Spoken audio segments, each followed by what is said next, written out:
Tonight on CTV, hear about the brand new CSU campus as well as new protocols in place for COVID-19.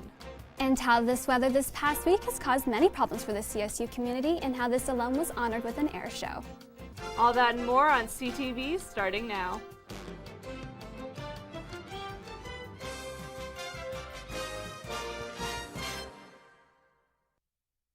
Good evening, Rams. I'm Ashley Jones-Sykes. And I'm Ren Wadsworth.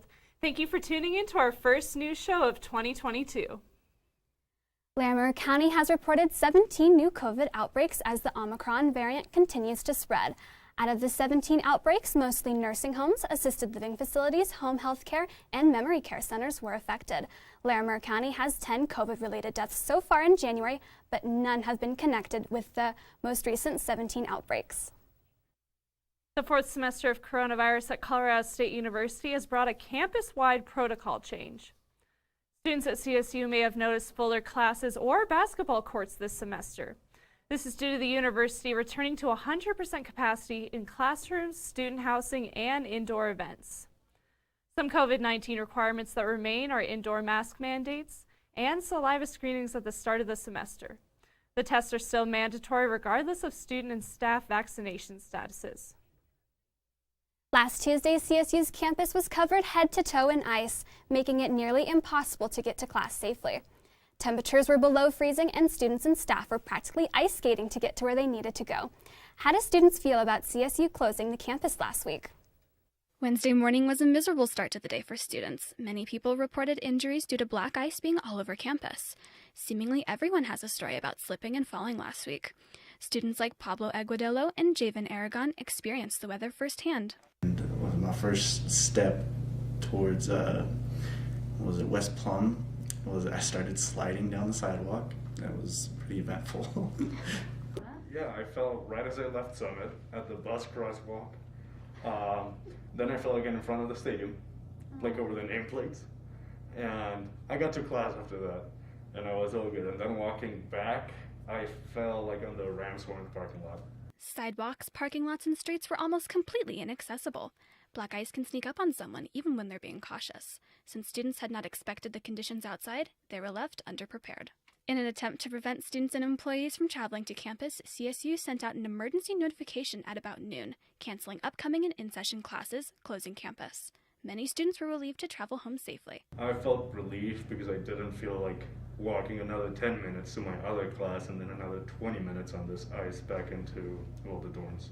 The university has not said that they will make any changes to their inclement weather policies. However, many students can rely on their own instincts and prepare ahead of time to stay safe.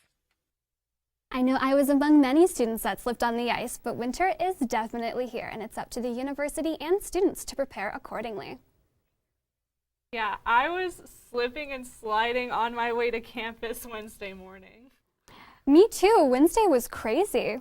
Yeah, well, like you said, a lot of students were super happy that the school canceled that day. Absolutely. I know I was. I was right in the middle of lunch when they canceled. Yeah, I unfortunately still had to go to my early classes that day. Oh no. Thank God for afternoon classes, right? I know. It seems like a dream. CSU joined other universities across America to fight human trafficking. Schools are trying to inform students of preventative signs and potential risks. A few key concepts for how to educate yourselves or others to potential dangers of human trafficking can be found at source.colostate.edu. Colorado State University's commitment to sustainability keeps on growing. On February 1st, a new air travel offset program will be implemented into university-sanctioned flights. Domestic trips will be given a $10 offset fee and $20 for international. All fees will contribute to a dedicated CSU emissions reduction fund, which will support various new and existing projects across the university. This is the new phase in the school's goal of climate neutrality by 2040. College is hard, and students may feel they need a break now and again. CSU is participating in a Colorado program that encourages students to re-enroll in college. The program Finish What You Started aims to give support to undergraduates who didn't complete their degrees. Those who are admitted to institutions during the pandemic but didn't enroll are also eligible for the incentive. Participants will receive scholarships and a mentor to help navigate the process. No matter the circumstances for students, Finish What You Started offers citizens in Colorado a second chance at a higher education. Don't go anywhere, Rams. Kenneth Frederick is up next to give you the scoop on this week's weather and how cold we can expect it to be.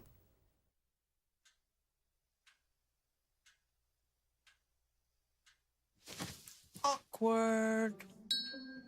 Do I look familiar? I should. You might remember me from here. Here.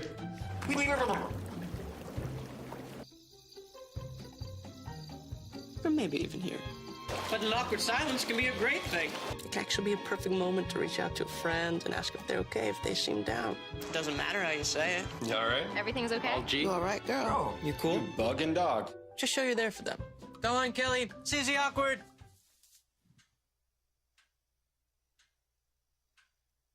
Hey, you haven't really been yourself lately.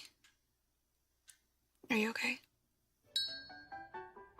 Find out how you can help a friend with their mental health at seizetheawkward.org.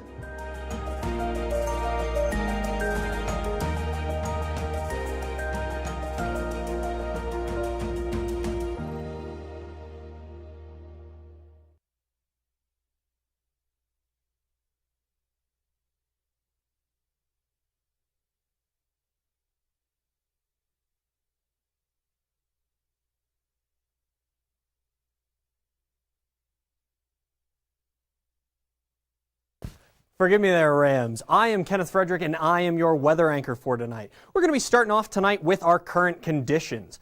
If you couldn't tell, it was a little bit cold out today. If you couldn't see your breath hanging on the air, you probably stayed home. It's 24 degrees right now with a humidity of 75, which isn't helping that cold feeling. We have winds coming in from the south-southeast at 4 miles an hour with about a 10% chance of precipitation left on the night. Going into our lows for tomorrow, it's going to get pretty cold tonight. Going down the I-25 corridor, we're looking at low to mid-20s, with Fort Collins at 25 and Pueblo being the lowest on the corridor at 21. Out there across the mountain range, it is even colder, with Gunnison getting to -2, Craig being at 5, and Vail at 14.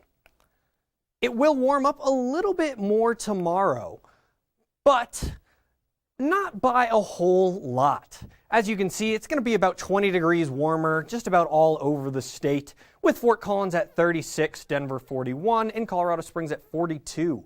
Out there across the eastern plains, it's going to be a little bit warmer, sitting at the low 40s, with Burlington being an outlier, sitting at 35. In the mountains tomorrow, it's also going to be just a little bit warmer. Certainly a lot warmer than the -2 Gunnison we'll see tonight, but it'll be 25 there tomorrow with Grand Junction at 39 and Vail at 28. For tomorrow, students can expect it to be just a little bit warmer than it was today. 36 with the high, with a low of 24, which is our current temperature. It'll be mostly sunny. The clouds should go away for a little bit, and we'll be seeing winds coming in from the south-southwest at about 5 miles an hour, and precipitation, not much of a chance tomorrow. But that is not to say that we're done with precipitation for the rest of the week. We'll be seeing on Wednesday and Thursday, it's going to still be a little bit chilly with that high of 36 and the low of 24. Thursday, there is a little bit less than a 70% chance of snow, with a high of 31 and a low of 11. So that one's going to be a chilly day. You might want to bring your snow jacket out for that one. Looking at the rest of the week, it's going to warm up a little bit, thankfully. Friday is going to start us off nice and sunny at a high of 42 and a low of 21, with it getting progressively warmer throughout the weekend, with Saturday at 46 and our sunniest day on Sunday at 47. Well, Rams, that is all the weather that I have for you tonight, but be sure to stick around because Ashley and Ren will have more news for you right after the break. So there you are, shuffling through a stack of resumes and you come to mine. This is it. First impression. My way in. But here's the thing. Can my resume show you how I truly stand out? Can one piece of paper really tell you my whole story? Like that I was studying, going to night school while working 2 jobs just to help my parents pay for groceries. Or how anytime there was an opportunity, I was the first one to step up. Because I wasn't gonna let my life, my circumstances dictate who I was gonna become. And all of that determination, the commitment, the drive, that's me. And that's something you just can't put on paper. Look beyond the resume, discover new ways to develop great talent, like me.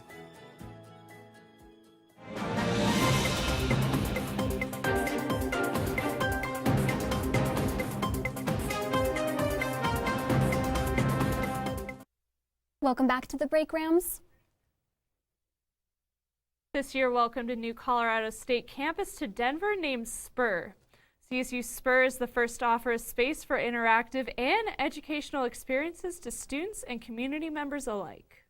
Based in Denver and nearly a decade in the making, Colorado State University's Spur campus is now open to guests. On what was previously the National Western Stock Show grounds, Spur has sprouted with an initiative. What CSU Spur is designed to do is to allow for the typical activities that you might think of for CSU, research, education, and outreach, in addition to a real focus on drawing the public into our facilities and allowing them to interact with our scientists and educators at work.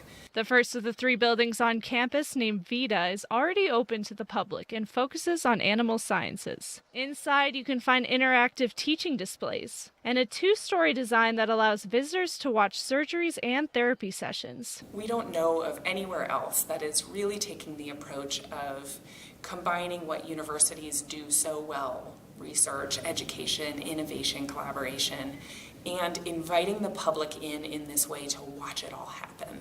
Much of the Spur site is still currently under construction, but with big plans for the future. Despite the renovations, there are still many opportunities at the campus for further knowledge to anyone interested.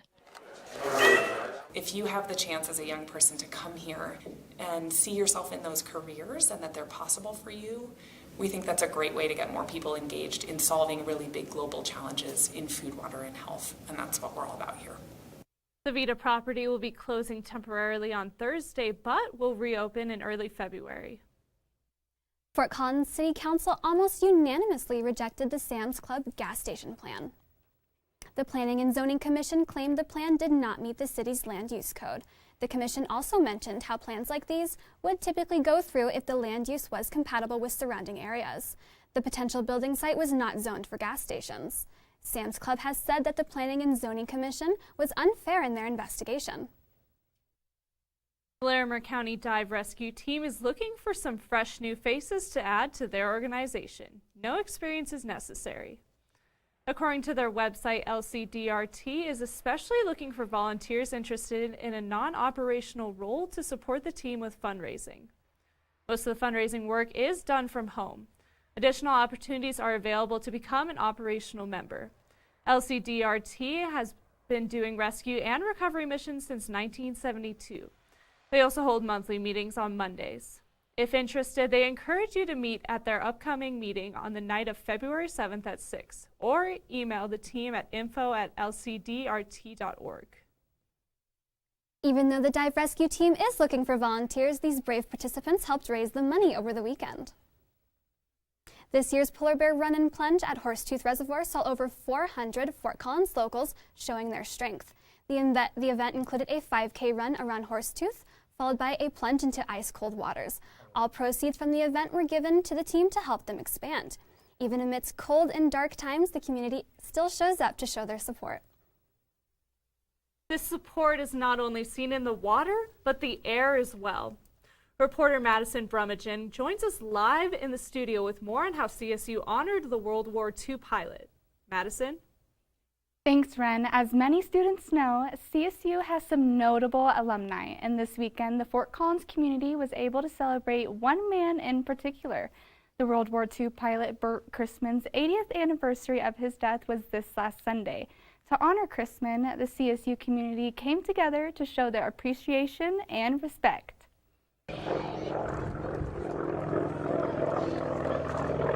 Air shows are a spectacular view to behold, but this show meant a little bit more to the people in attendance. Community members gathered at Chrisman Airfield last Sunday to celebrate Burt Chrisman. Chrisman was one of the first American pilots in World War II to lose their life. And while he is a hero in everyone's eyes, no one views him higher than his niece, Janice Bunchman. We are so excited to honor my Uncle Burt. This is his 80th celebration, kind of when he passed as a Flying Tiger, living in Fort Collins, a CSU alum.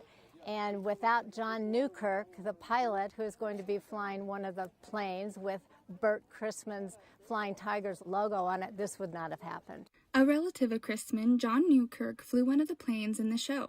The air show consisted of fellow Flying Tiger pilots and an additional viewing of drones to top it off. They did a commemoration with a flyover using a lot of the same kind of B-50 series, B-40 series, and other pilots commemorating what a great pilot he is and his historic moments as a Flying Tiger.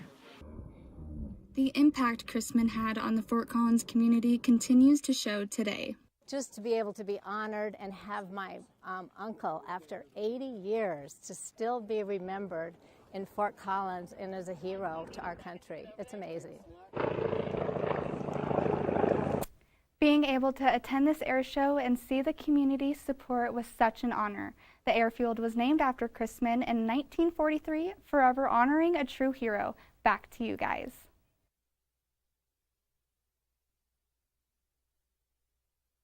Well, that's all the news we have for you tonight, Rams, but stick around. Brandon Cruz is up next to give you the full rundown on sports. Stay tuned.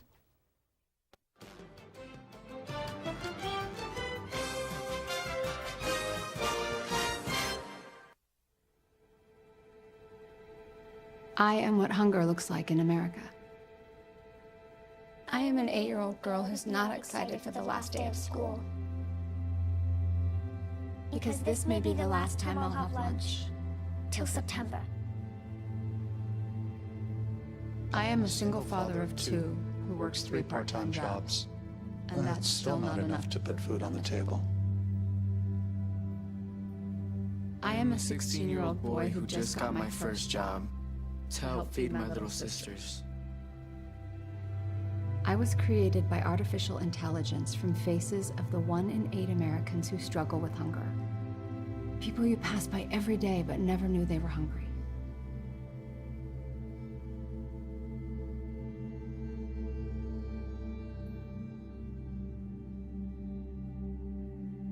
Feeding America, 200 food banks strong.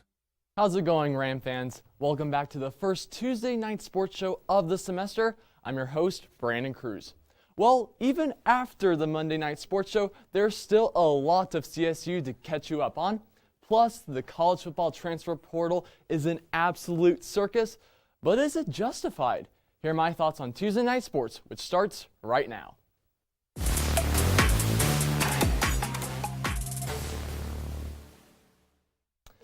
Let's tip things off with some women's hoops.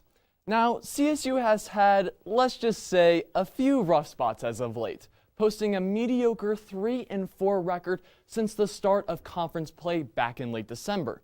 But even with these inconsistencies, the Rams had a golden opportunity to climb back to 500 last night when they faced a very disappointing Fresno State squad on the road. Favorites to win the Mountain West to start the year, the Bulldogs entered this one just 7-10 on the season. Still a dangerous and talented team though, CSU got all it could handle in the first half, holding a slim 1-point advantage down in Fresno.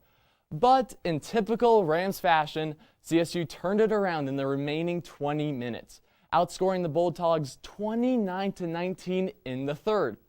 And after an even slate in the fourth, the road team would hang on, resulting in an impressive 78-67 victory for Coach Williams' squad in Cali. And when you look at the individual stats, it's clear to see that McKenna Hofschild went off, leading the game in scoring with 24 points, while Upe Atosu did pretty well herself, hitting 5 of 8 from beyond the arc. Perimeter and free throw shooting, as well as solid rebounding and ball control, led by Carly Murphy's 12 rebounds, were the highlights for what was a well-balanced W for the green and gold. And after this complete performance on the road, Hopefully this win projects some momentum for the rest of the week, with the Rams quickly pivoting to play host to a 13-5 Nevada team in Mobile Arena on Thursday. This will be a pretty even matchup, so we'll have to see how CSU holds up. And speaking of Mobile Arena and Nevada, CSU men's basketball is actually playing right now as we speak against the Wolfpack. Tip-off was just about 20 minutes ago. Here's a live update. CSU holds a slim 9-6 advantage, with Chandler Jacobs scoring 4 points. Still really early in this game. We'll see if CSU can hold on.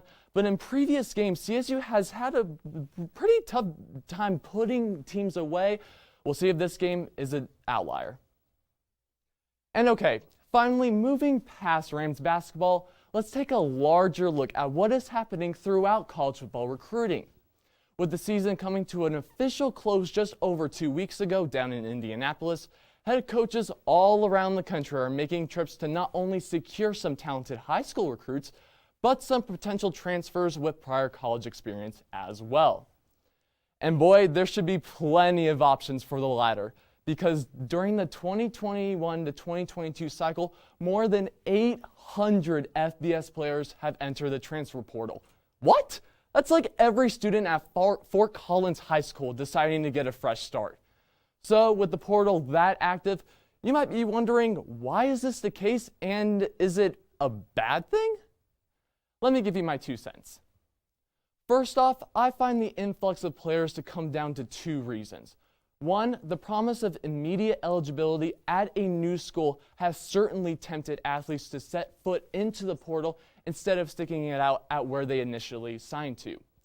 Plus, the NCAA allowing athletes to earn compensation based on their name, image, and likeness has encouraged them to seek schools that will benefit their personal brands.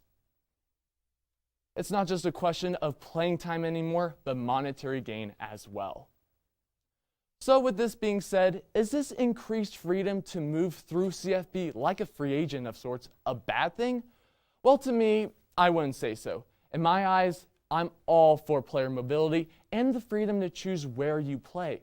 College football coaches can leave pretty much whenever they want for somewhere new, and players should have that freedom too. But obviously, for this to happen fairly, there needs to be some limits. I have 3 strategies that could help resolve and balance this process a bit more, at least to some extent. First, we need to create a portal window. Coaches are responsible for recruiting year-round, literally 365 days. We need to set 3 months during the season where students can enter into the portal to give coaches a better idea of what they're dealing with. It'll also give students a better idea of what they're dealing with. Second, we need to enact eligibility requirements for academics. Maybe a 3.0 for students requirement to get into the portal. We also would like, it's just a thing that needs to be done. College is responsible for education as well. We need to hold students to that standard in college athletes. And finally, we need to nix the early signing period. The main signing period was originally the first Wednesday of February. We need to keep that intact and not have this early signing period where it's just chaos and coaches focus on transfers instead of high school athletes. High school athletes still need to get that attention. And with that, Ram fans, that's all the sports action I have for you tonight. Be sure to join us on Thursday for more sporting news. As of now, I'm going to walk over to my fellow anchors over here and talk about the upcoming Friday game for CSU men's basketball. They're playing right now, but they do have a game against UNLV. I know I will totally be there. What about you guys? I'm looking forward to going. Honestly, after last semester's football season, it's nice to have a team to root for again. Oh my gosh, definitely. And we're ranked in the coaches poll right now, super good for our program, and it's just, I'm super glad you'll be there, Kenny. Yeah, I can't speak for my fellow anchors, but I haven't been to one single basketball game, and I think Thursday might be Friday. first one. Friday, yeah. I think Friday might be the first one. Yeah, and the atmosphere at Moby Arena is insane. Last home game, we actually had a record for students that showed up in the student section. What about Ashley and Madison? Oh, I know I will absolutely be going. I'm looking forward to it. Nice, nice. Madison? It'll be my first game as a transfer student, so I'm pretty excited about it. Oh, wow. Did you go to any games before then? Not one. This is my very first one, so Okay. I'm pretty pumped about it. Well, CSU basketball is a story this year. Women's team has done pretty well. They're 3-4 in conference play. We would like to see them kick it up a little bit, but men's basketball is a story this year, and they're just putting on a show. They have one really bad loss on the road, but other than that, they're 15-1. So we're excited to see what they can put on through the season. Yeah, our basketball teams this year are definitely incredible. But Rams, that concludes tonight's shows. Be sure to tune in into tomorrow's night show for this semester's first CTV Cooks, as well as the Thursday news show. Have a good night, Rams. See you next week.